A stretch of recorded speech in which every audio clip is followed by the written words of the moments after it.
Welcome, everyone, to the first Making Possibilities Workshop.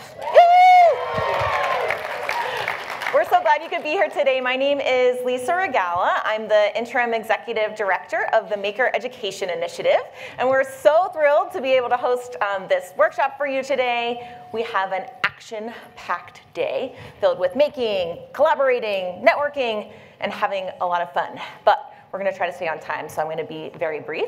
But I do want to say a huge thank you to Intel, who is our diamond level sponsor for this event and provided all this space and food.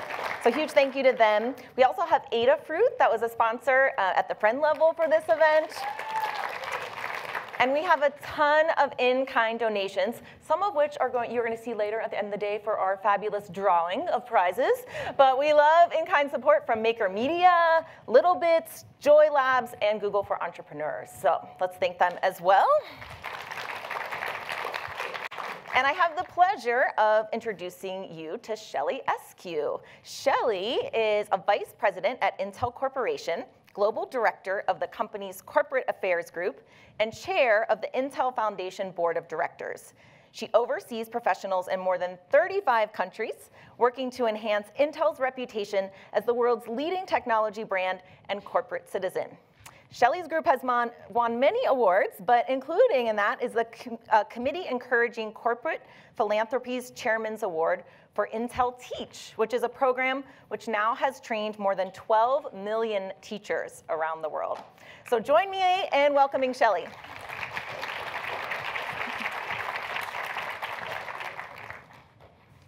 Good morning. I just want to add my welcome on behalf of Intel and thank you all for being here and thank Maker Education for putting on this workshop. We're really excited to be a part of it and we're really excited about the variety of people that are here that are trying to get more involved with the movement.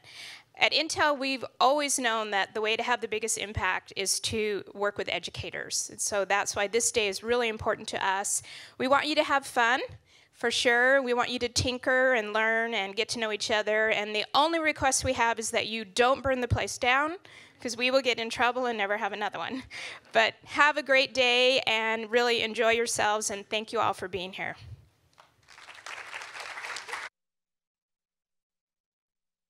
Thanks, Shelley. All right, so yes, we really wanted this day to be a lot of fun. So we started the day off with some making, as you saw outside. And now I have the great pleasure to introduce someone that might not need an introduction, but Dale Daugherty, who's the CEO of Maker Media and the founding editor and publisher of Make Magazine and the co-creator of Maker Faire, which we all hope you will be attending this weekend because you have a ticket in your folder to go to the fair. So Dale is really passionate about fostering a new generation of makers who are creative, innovative, and curious. He's also the founder of Maker Ed and the chair of our board, and just a great guy. So join me in welcoming Dale.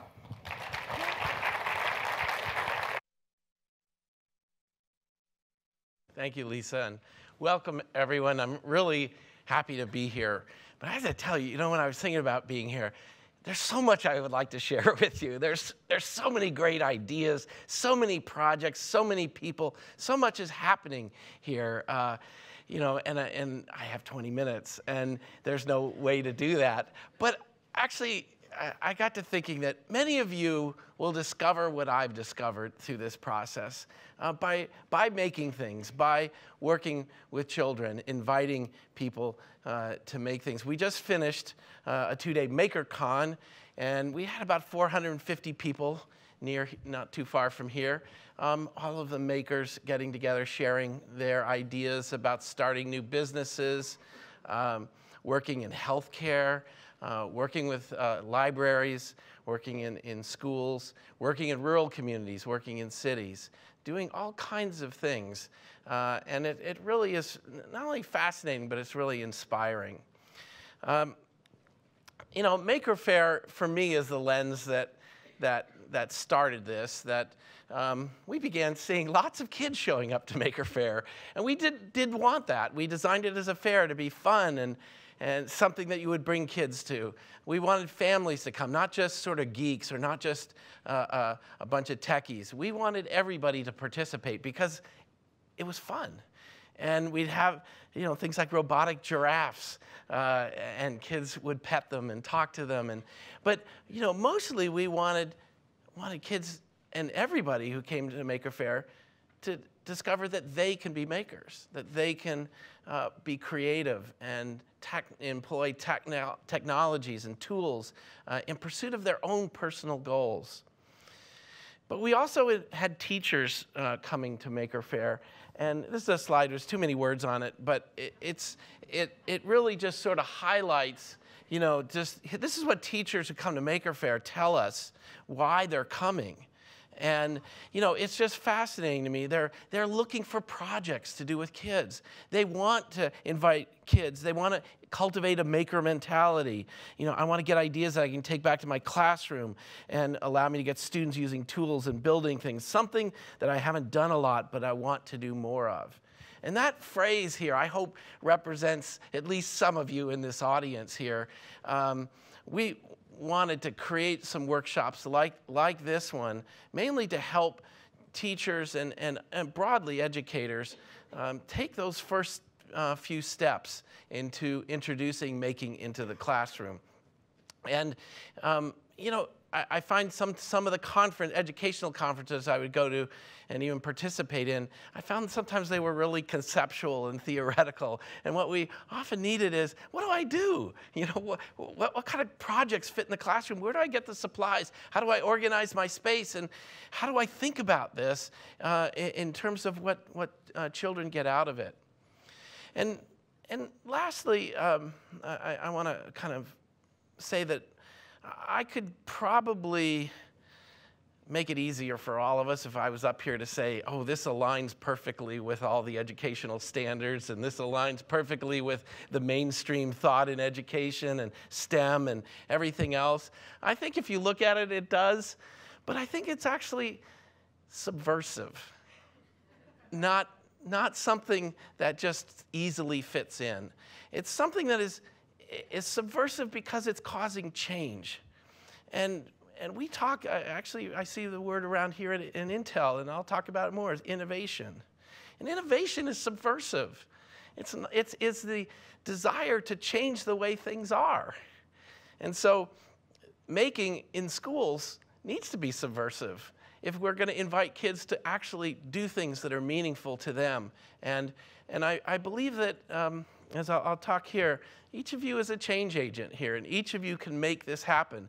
And one of the things that's very different about something like a movement and the maker movement is it's really a bottom-up process. It is not something that will ever, I hope, be mandated from the top down, that everybody should make things. I think it's something that each of you can carry into your schools, carry into your classrooms, introduce it into your children's lives. At the same time, I don't think that's the only place where this wants to happen. It wants to happen at home. It wants to happen after school. It wants to happen in the science centers, in the community centers, in libraries. It needs to be pervasive in our culture. Making once was. Making was once a mainstream idea, a very much a middle-class virtue. And we've kind of lost sight of that. But even in education, learning by doing, the Montessori, these are 100-year-old philosophies of education. What's kind of exciting today is we could actually marry those philosophies to cognitive science and understand that actually kids do learn better when they're engaged, when they're active, when they are doing things. They don't learn a whole lot when they sit passively and listen. They need not just to move their thumbs on a screen or fingers on a screen, they need their whole body engaged, as do us, as do we. So I'm going to just show you, when as I said, a lot of this comes, my interest comes from seeing this in the wild, seeing it at places like Maker Faire, where I see, this young girl looking at a 3D printed chair, and it's for a dollhouse. And we talk about technologies and something, what do you do with 3D printing? And you see someone start to think, oh, this is a chair.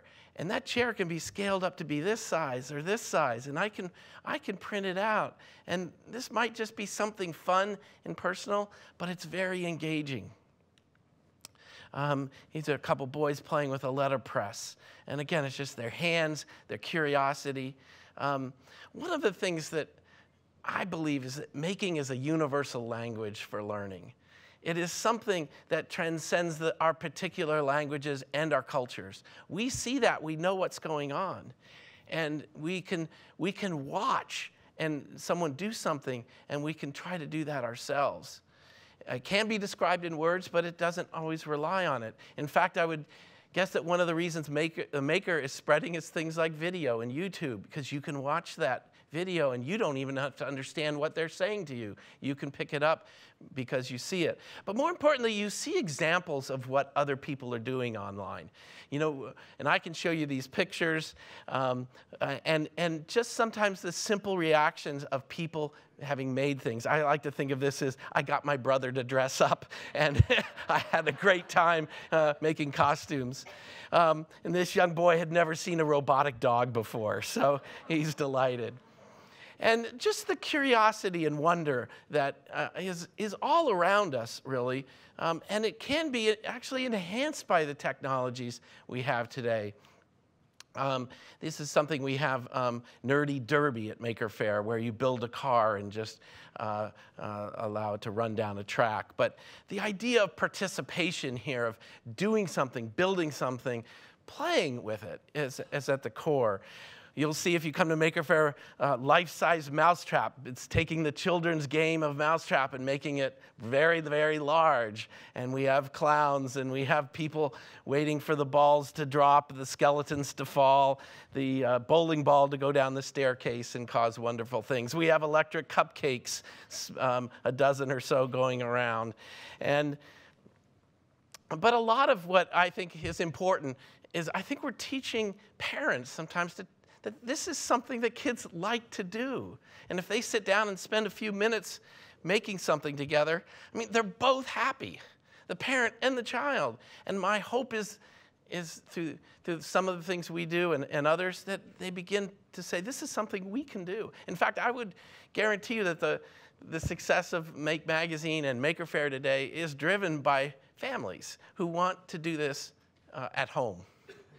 They want to be able to, it's a way to, whether it's building and launching a rocket or making things, and seeing what other people are doing, ordinary people, without necessarily special skills or talents, but it's talents that we all have and can all develop, such as soldering. One of the things that amazes me at Maker Faire, like 10 minutes after we're open, we have 75 people waiting in line to learn to solder. And who would have thought that people would get up in the morning and say, that's the first thing I want to do on a Saturday or Sunday? And people making things out of things that are thrown away. These are the kinds of cafeteria wrappers that are made into a sculpture, into a life-size puppet. A lot of these happen to be from our Maker Faire in New York. David Wells is here. This is where we hold it at the Hall of Science in New York, NYSCI. But it's also the fairgrounds, which this year is the 50th anniversary of the World's Fair, which is in New York. And that's one of the reasons we are excited to be there. And there's some number of stories there. And, you know, many ways, Maker Faire is like a World's Fair, but it's a people's World's Fair. It's what ordinary people are doing to create things. Sculptures, which are actually intricately designed and made on computers. But we're seeing the expressive nature of this. And again, taking ordinary objects and turning them into robots, or taking electronic components and turning them into robots. And sometimes it's introducing someone to that window of time when you get to focus on doing something and learning something, and how much enjoyment you can have in doing this.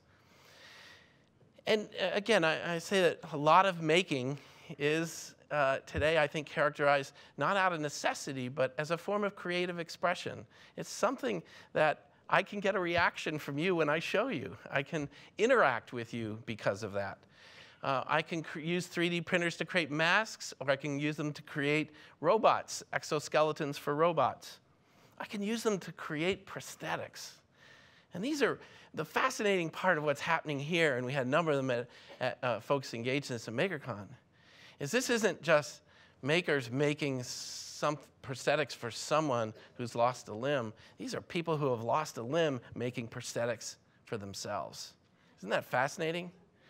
And, you know, and they're, Jose Gomez Marquez, I was talking to him, you know, a young boy who had cerebral palsy, you know, really with crayon and paper, designs a brace for his arm that's more comfortable than what he's able to buy. And we can 3D print that. We can scan that design in and make it. A woman in San Diego that, I mean, I don't have a slide in here, but she came across 3D printing, and 9 weeks later, she had a startup company. She wanted to make 3D printed shoes. Now, if I showed you those shoes, you go, those are awful. I'd never wear them. You know, they're bright red, they're plastic. But she had a really insightful idea. She said that I'll be able to scan your foot and build a shoe that conforms exactly to your foot. And early on, the shoes might look terrible, but they'll get better. And I think a lot of innovation comes from having that kind of insight and knowing that maybe it doesn't work quite right the way today, but if I iterate and technology gets better and I get better, that sometime it makes a difference. And again, that sort of playfulness, this was, again, the lobby at NYSCI, but it was a project that came out of a young makers club here in Silicon Valley, and they built all these units. They have Arduinos in them, but they all light up when you play on them, and just fascinating things like this. This was from Maker Faire in Seoul, Korea that I went to, and you know, these are cool on their own, but you could pull out your cell phone and make them go faster or slower. But just dolphins. And so making is physical, it's digital, it's social, has all these elements. You know, it does involve technology and computing, but somehow it also translates into things that we do together and can share with each other. This is a desk of a student at Georgia Tech, an engineering student. And it's kind of where things are going. I think both advanced engineering and even stuff at a high school level, if you just see the equipment from wrenches and hand tools to 3D printers and other kinds of devices. Well, this is Quinn Etnier, and Quinn is, I talked about him in the current issue of the magazine, but he's an example that today, given these tools, anybody can design a product. In fact, all of us should do it, because we all have ideas for things that we can make an improvement on. Well, Quinn came to his mom gave him Make magazine because he was bored and not terribly interested in school, and she said, I gotta find something for him. Well, he came to Maker Faire. He came back the next year, and then he started making products. He has a website called Q Techno, and he has created his own kits, and he sells them, and he has wonderful tutorials and a blog. But because he's a 12-year-old kid, he comes up with a fart sensor, right? Now, but a 12-year-old would think there's a market for a fart sensor. But he's given classes in Arduino to adults. He wears an MIT t-shirt because he might go there someday, you know. He's on industry panels. He's the little kid on the right there talking about what he does. He went with us to Maker Faire Rome, and he's just like Skylar and Joey Hudi here, just talented young people that have figured this out. And he's gotten his ribbons at Maker Faire. But about a month ago, I had a call from his superintendent. Quinn is from the Central Coast, and his superintendent called me and said, I had this 12-year-old come to our school board meeting last night. He's an 8th grader in this school, and he wanted to tell them what kind of school he wanted to go to in high school, because he didn't think it existed. He didn't think they had the tools and the framework to do this. And kind of importantly, he recognized this wasn't just about himself. He said to them, look at what I've done. I have a product, I've gone to Maker Faire, I get recognition for all these things. Why can't more people have access to this? And he said, we need to have a makerspace in this school. We need to be able to engage lots of people, not just at the high school level, but at the elementary school level, and bring them along. Well, the school board asked Quinn, they said, where'd you learn how to do all this? He said, out of school. And that's why the superintendent called me. He didn't like that answer. He said, that's not a good answer. We got to figure out how to get some of this in school. And I think that's what we're seeing partly is, and I think that's what the movement is doing. It's introducing it, maybe just in a couple people, but it's going to be drawn into school. It's not something that's going to be, almost start in school in a lot of cases. It's going to be drawn in. It's kind of coming from informal learning and the kinds of learning that happen outside of school. And I'm going to jump ahead maybe of a couple slides, but did we lose that? I didn't mean jump ahead that way. We lost the connection back there. Well, I could talk without slides. But let me tell you, I want to jump aside. One of the founders of Intel is Robert Noyce. As really you could consider him a father of Silicon Valley, really moving here and starting all this. There's a great article by Thomas Wolfe called The Tinkerings of Bob Noyce. And he talks about, Wolfe is a writer, his question, or what he was looking at was, how come this information age, this sort of something that happened through the 60s, 70s, and 80s, all this technology, this sort of flowering of technology, the people that created it, for the most part, came from small rural communities. They did not come from big cities. They did not come from necessarily even families that had a pedigree of doing this. And when he interviewed Noyce, who grew up in Grinnell, Iowa, and there's a good college there, and he went to that. But what he talked about is, as a kid, he had a couple brothers, and they read an article about building a box kite. It was in Popular Science. And what do? Because they're kids, they go out and try to build it. It wasn't just an ordinary box kite. It was one that could lift a human being off the ground, right? And they tried it, and they built it, and it didn't quite work. And so they said, well, maybe we need to go faster. So they tried pulling it behind a car. Dangerous, That didn't work. So they decided we could jump off the barn. And that didn't work. And somehow, though, they went through that process of building and failing and trying something. And that, he cites as almost more important than any formal education that he had. He had great formal education, and there's nothing wrong with taking that. But the motivation and the beginnings of these things happened somewhere else.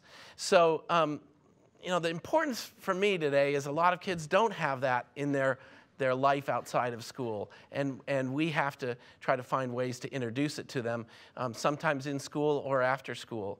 But another important thing that Noyce said, he asked them, let me jump ahead. This would actually, to get this right, it would be good to go to the slides, and I'm going to flip through some of the other things here. There you go. Projects, maker mindset, a lot of good things we could talk about. There's Noyce. And so, he asked them sort of like, where did this come from?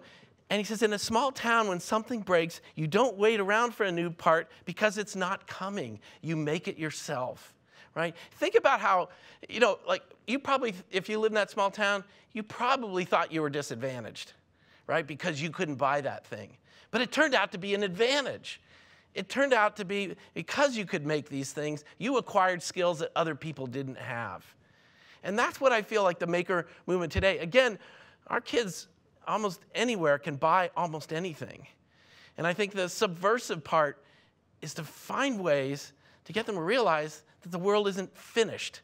It's not, you can't buy a lot of things that are actually important, things that would actually change our world and make our lives better. They don't exist on Walmart shelves. You have to design it and create it. And, obviously my goal in doing this is to really, we live in a very strong consumer culture.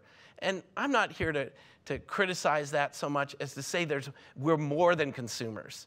We aren't just people that walk into stores and put things in shopping carts, or we do that online. We are creative people who get tremendous satisfaction out of building and creating and making. And that's what I want to introduce into the lives of more and more kids.